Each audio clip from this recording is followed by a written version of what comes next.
E aí, nesse momento, iremos tratar sobre os conversores CA-CA. Nos módulos anteriores, ouvimos falar acerca dos conversores CC-CC, CC-CA e CA-CC. E agora, chegou a vez dos controladores de potência CA. Então, como está ilustrado nessa imagem, esse tipo de conversão se trata da conversão de uma fonte de alimentação alternada fixa em uma fonte variável. E esse resultado ele pode ser obtido de duas maneiras. 1. Convertendo diretamente a tensão AC fixa em uma tensão AC variável. E 2. Realizando o processo de retificação e logo após o processo de inversão, tá certo? Bem, esse tipo de conversão ela pode ser aplicada em diferentes seções, certo? Em diferentes áreas, como por exemplo o controle de intensidade luminosa, o controle de temperatura, controle de velocidade de motores de indução, limitação da corrente de partida de motores de indução também, em estabilizadores de tensão, em filtros ativos, em pré-estabilização em fontes de alimentação, também bastante utilizado na economia de energia, em sistemas de potência e entre outras diversas aplicações. Bem, um chopper CA, que é outro nome que é utilizado para ele pode ser classificado pelo seu número de fases, sendo monofásico, bifásico, trifásico ou até mesmo unifásico, tá certo? Então, segue aí um exemplo para vocês de um circuito monofásico e um circuito trifásico, tá bem? Bem, a maneira mais comum de realizar esse trabalho de conversão é através de chaves bidirecionais, como mostrado nesse exemplo daqui, tá certo? Podem também ser um triac, ou até mesmo, como está ilustrado, dois SRs em antiparalelo. Porém, outros dispositivos semicondutores também podem ser utilizados nesse sistema, contando que eles estejam associados a caráter, tá certo? Certo. Então, é válido destacar que existem dois métodos básicos para realizar o controle desse tipo de potência, que é o controle de ciclo integral e o método de fase. Sendo o de ciclo integral também conhecido como liga-desliga, servindo para sistemas que possuem uma constante de tempo grande, tá bem? Uma constante de tempo grande. E este meio ele funciona controlando a carga, ligando e desligando a fonte, tá certo? Da nossa carga, por alguns ciclos completos, tá bom? E a duração desses períodos são ajustados através do controle para que a potência média obtida na carga atenda à potência desejada, tá certo? Bem, e já que o controle integral está focado em constantes de tempo grande, para constantes de tempo curto, tá certo? Constantes de tempo curtas, nós temos aqui o controle de fase.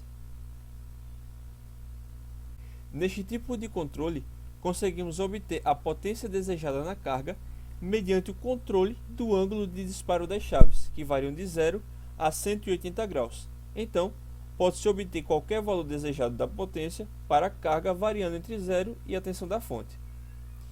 E agora vocês podem analisar, certo, os dois gráficos em comparação. O primeiro remete ao controle de liga e desliga, e aí vocês notam que os intervalos que mencionamos, certo, dos períodos de acionamento seguidos por períodos de extinção, ao qual gera a potência média desejada.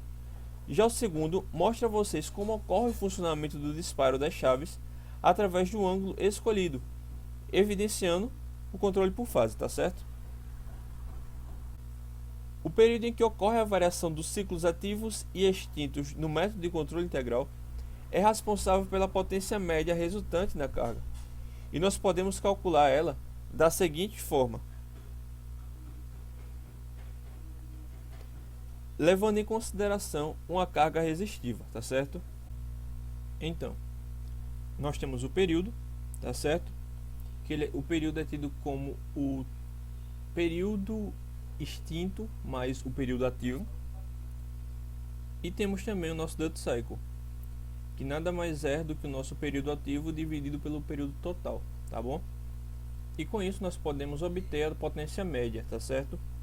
E a potência média vai ser nossa tensão de entrada ao quadrado, dividido pela resistência, vezes o duty cycle, tá certo? E para calcular a tensão RMS de saída, fazemos da seguinte forma: dividimos a tensão máxima de entrada pela raiz de 2 e multiplicamos tudo pela raiz do ciclo de trabalho, tá certo? Também é bom destacar o fator de potência, que para esse caso dito, ele é tido como a raiz do duty cycle, tá certo? A tensão RMS é a tensão eficaz e trata-se da tensão que de fato é consumida pelo sistema, tá bom? E agora, analisando o controle por fase, pode-se afirmar que a tensão de saída é controlada pelo atraso na condução em cada semiciclo, determinado por um ângulo alfa, certo? Que inicia no ângulo zero, que é o momento inicial da condução. O funcionamento ocorre da seguinte forma. Primeiramente, analise essa imagem, tá certo?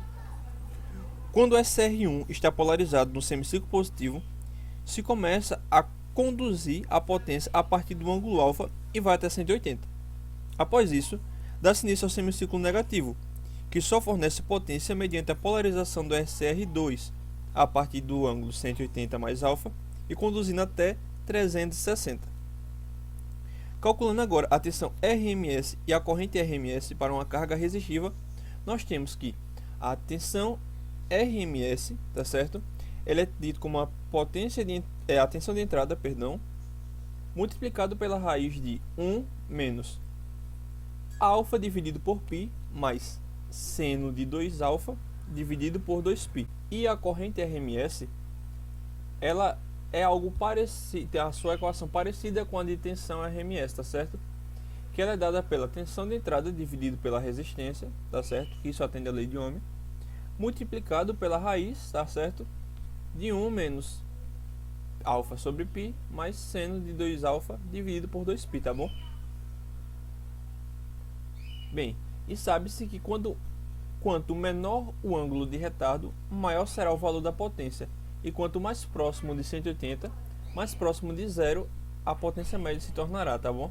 Como vimos que as chaves semicondutoras mais utilizadas para esse tipo de conversão são os triacs e os SRs, tem-se que para o triac, o valor da corrente RMS do triac é igual à corrente RMS da carga. Já para o caso da associação do SCR, temos que a corrente RMS deles equivale à corrente RMS de saída, dividida por raiz de 2, tá certo? Sabemos também que a potência média na carga se baseará nos valores de tensão e corrente RMS, e pode ser dita como a potência média é igual a I0, RMS, tá certo? Multiplicado pela resistência.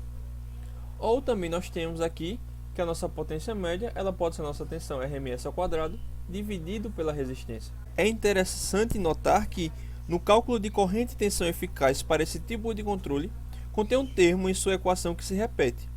E esse termo é a raiz, certo? De 1 menos alfa sobre π mais seno de 2 alfa dividido por 2π, tá bom? E é interessante, né, isso notar que isso se refere ao nosso fator de potência, tá certo? E o fator de potência, né, como não foi explicado antes, né, se trata da eficiência com que é utilizada a energia, tá bem? E por hoje é só isso.